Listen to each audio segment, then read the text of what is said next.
Welcome to the Singapore Management University podcast series, where we feature the latest insights and perspectives from our faculty.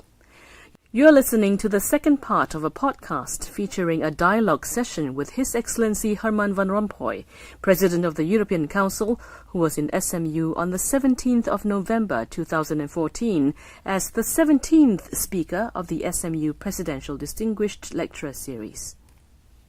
In this wide-ranging discussion moderated by SMU President Professor Arnaud de Meyer, His Excellency Van Rompuy shared his comments on topics such as the G20 Leaders Summit 2014, economic reforms in Europe, and the defining moments of his presidency. You have been chairing the European Council over the last 5 years, and while there are quite a few Europeans in this room here today, some of our students and people here may actually not know what that role actually is. So if you could briefly explain us what you do the last 5 years.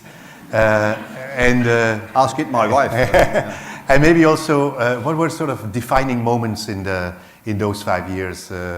What were sort of maybe not takeaways, but what are the defining moments or the important moments when you reflect back on those 5 years? Mm-hmm. But first of all, on the institutions, I often had to answer that kind of questions, very complicated. And so it's not complicated at all. Of course, if you don't want to understand, you never understand. That's true. So we have a European... Are you referring to journalists? No. Oh, sorry. It's not personal, not personal. So we have a European Parliament, that's clear. Our democracies each have a parliament. We have a parliament, 750 members for 500 million people. We have a government, although you can make a lot of nuances, and if the lawmakers are here or professors in law, and I see some of them, they can put all the nuances you want, and I will be the first one. But let's say that the European Commission is very close to what you can call a government. What is the European Council? The European Council is a collective body that you can associate with the Chief of State. Our role actually is a role that is different from the executive branch.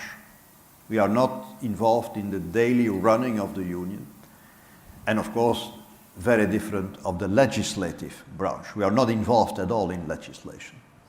So we are giving general orientations for policies in all kinds of domains, and we are giving impulses.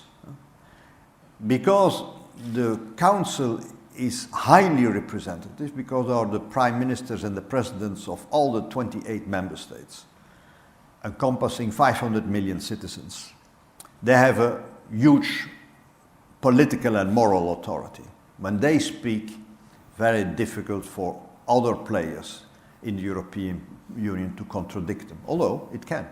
According to the rules, each has its own competences and its own role. So for actually the repetition of the roles is not that difficult. But of course we are not a state. We have 28 sovereign states. And so when you, for instance, speak on foreign policy and even on economic policy, even if we define a common position, which we are doing all the time, with 28, by consensus, this is translated, first of all, in 23 languages. We have not one language, 23 languages. I don't know them all, so I can reassure you.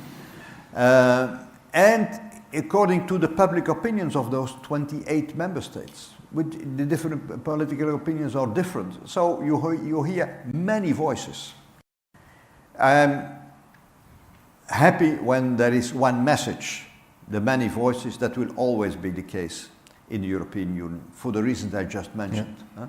Yeah. The leaders are accountable in front of their parliaments, their electorate, in their own language, so that will always be somewhat complicated. But as long as we can decide and have a common message on substance, then not only I can be happy, but also my successors can be happy. So this is a complicating factor. You always have in the European Union. But others are facing other problems. There are countries, major countries, with one president and one parliament, and still a lot of difficulties to agree on one budget. Every system has its own constraints, and we are not the only one. Of course, in a dictatorship, it's very easy. That's very easy. But in a democracy, it's often complicated. So when you look back at these 5 years, I was saying, are there any defining moments or any moments that you thought, now it's going the wrong way, but we've been able to revert back to the right way, or sort of moments where you say, we really made a breakthrough? Yeah, I had one issue to deal with. That was the survival of the Eurozone. And we were quite convinced that if the Eurozone collapsed, or had collapsed, the Union itself was in danger. The German Chancellor said it once, and I think she was right. But the Union is also the biggest peace project in the history of mankind. So there was much more at stake than simply money.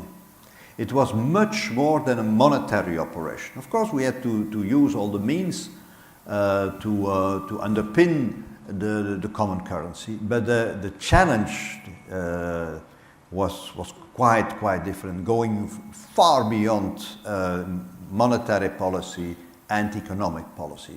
It was about a political project and even a project of civilization. And I'm not exaggerating. And I think the leaders were fully aware of this. That's why when the rest of the world was discussing not if the Eurozone would collapse, that was for sure. The only discussion was about the date. The leaders themselves were quite convinced that they had to do what they could, and they would take all the risks needed, and they will take all the initiatives needed to let the Eurozone survive. And this strong political will, this determination was present all over the crisis. And this made it possible that we took away the existential threat to the Eurozone. Even if in large parts of the world people were not convinced of it. And some media developed this idea even more than others. I'm using now very diplomatic words. So this was the main challenge for my presidency. And I'm very happy that we succeeded. Of course, are the problems solved? All the problems? No, but it is never in politics. But you have to take problems one by one. And now it is the economy. Now we have to reinforce, let's say, the structural economic growth of the Eurozone and of the Union. We put some building blocks already for the future. I had European councils on innovation, on the digital market, on the energy union, and so on. But my successor, and I think even later on, they have to take it up and to deepen it. It's not an easy task, being responsible for the Union. You are never alone, of course. There is a collective effort. Because we have, and people don't realize it completely, we have every time to agree with 28. Give you an example. On climate change.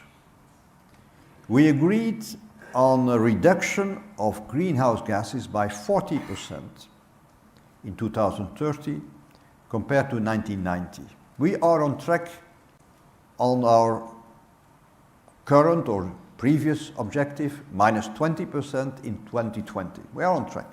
It's not a problem. We are credible when we say that we want to go further. It's a legally binding agreement. It's not just a declaration of political intentions.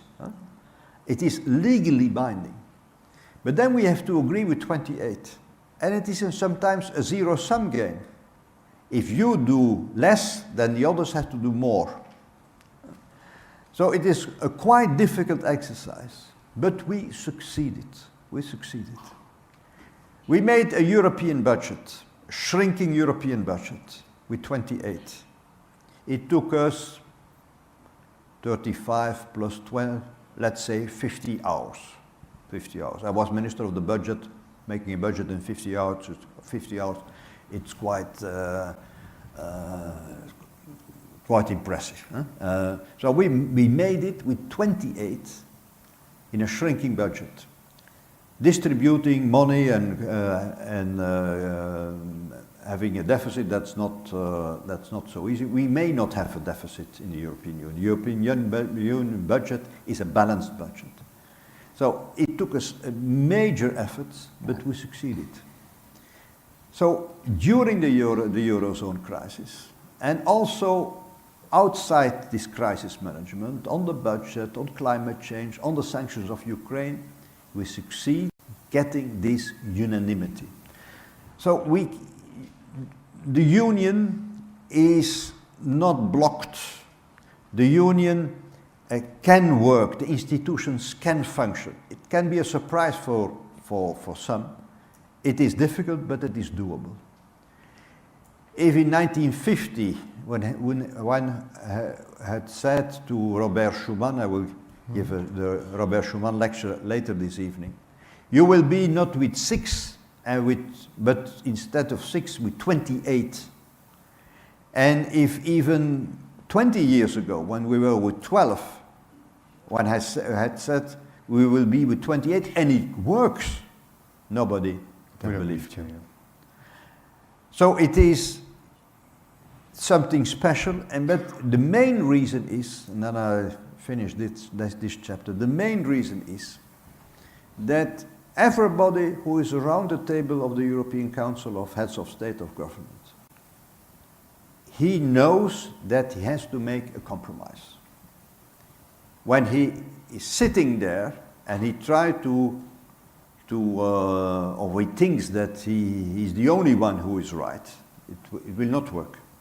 So when he is sitting there, there is a convergence, there is a spirit of convergence, there is a culture of compromise. Without that culture of compromise, nothing is possible. If there is no political will, to put it very neutral, you can achieve anything. But as long as there is this culture of compromise, we can let the institutions function and get results also on very difficult issues. I think you will be joining me in thanking His Excellency President Van Rompuy for the openness with which he addressed the questions, and I hope that you will join me in a warm round of applause.